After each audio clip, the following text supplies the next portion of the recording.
Have you ever seen this little symbol, the percent sign, and just kind of felt your brain shut off a little bit? Yeah, you are definitely not alone. Well, today we're going to crack that code. I'm going to show you that it's actually way, way simpler and honestly more powerful than you might think. So here's what we're going to do. First, we'll cover what a percentage even is. Then we'll connect the dots between percentages, fractions, and decimals. After that, we'll get into the fun stuff, how this shows up in the real world. And to top it all off, we're going to see what happens when we go beyond 100%. Ready? Let's get into it. All right, first things first, let's build that foundation. It's time to pull back the curtain and see what's really going on behind this little symbol. So let's just ask the big question right out of the gate. What does this symbol, the percent sign, actually mean? I promise it has a super simple, super helpful meaning that's going to make everything click into place. Okay, check this out.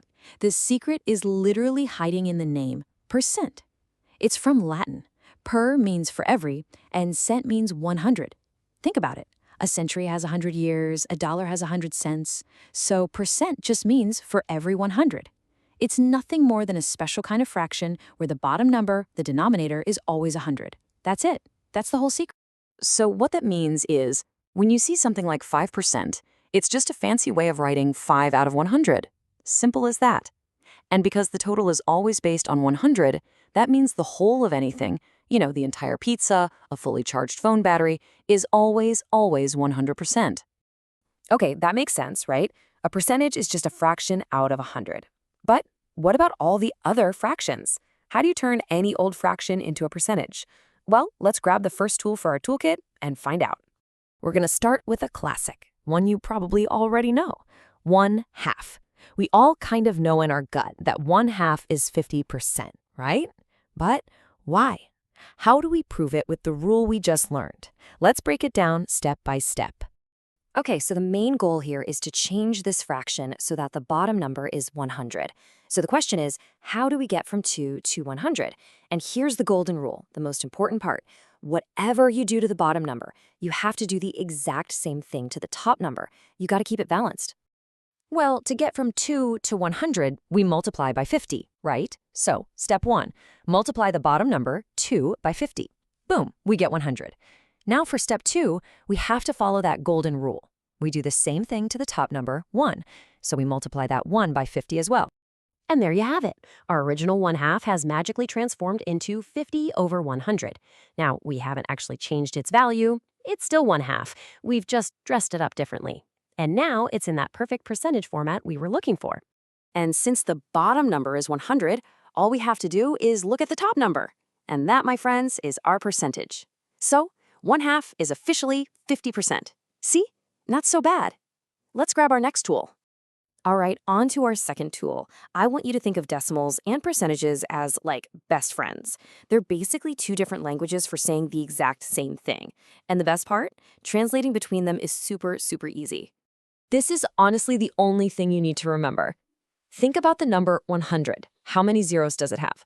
2. That's your secret clue. To turn a decimal into a percentage, you just slide that decimal point 2 spots to the right.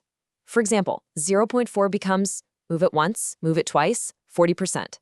A super common mistake is only moving it 1 spot, so always remember 2 spots. Now, to go the other way from a percentage back to a decimal, you guessed it.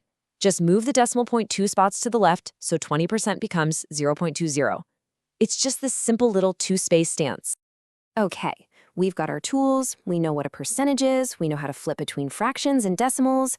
Now it's time to get our hands dirty and see how this stuff actually works in the real world. So let's have some fun with this. Imagine you've spilled 60 biscuit crumbs on the floor. A tragedy. But you managed to vacuum up 80% of them. The question is, how many crumbs is that? Here's a pro tip. In math, whenever you see the word of, it's almost always a signal to multiply. So 80% of 60 really just means we need to multiply. First, we use our rule to turn 80% into a decimal, which is 0.80, and then we multiply that by 60. And voila, you get 48. That means 48 of those biscuit crumbs were saved from the floor. See? A real-life crumb crisis solved with one simple multiplication. Let's do one more. You're at a costume party. There are 45 people there, and 40% of them came dressed as angels. So how many angels are in the room? It's the same deal, right? 40% of 45 just means we gotta multiply. We turn 40% into its decimal buddy, 0.40, and then multiply that by 45. And what do you get? 18. There are 18 angels at the party. It's pretty cool how fast you can get these real, solid answers once you know the trick, isn't it? All right, for this last part, we're going to stretch our brains just a little. We've been saying that the whole of something is 100%. But what happens if you have more than the whole? Let's see what's over the horizon.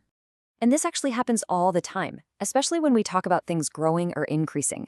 Like, if the price of something doubles, it hasn't just gone up to 100%, it's increased by 100%, which means it's now 200% of what it used to be.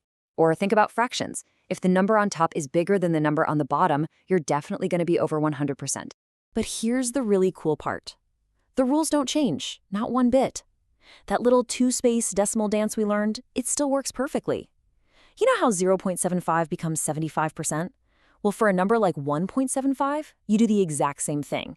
Move that decimal 2 spots to the right and you get 175%. The logic is exactly the same. So this all leads to a fun final thought. You've definitely heard someone like a coach or a boss say they gave 110% effort.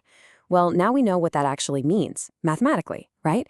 It means they gave their entire, whole 100% effort and then somehow gave an extra 10% on top of that. So is that even possible? It's just a funny thing to think about how this math language pops up everywhere. Thanks for hanging out with me today.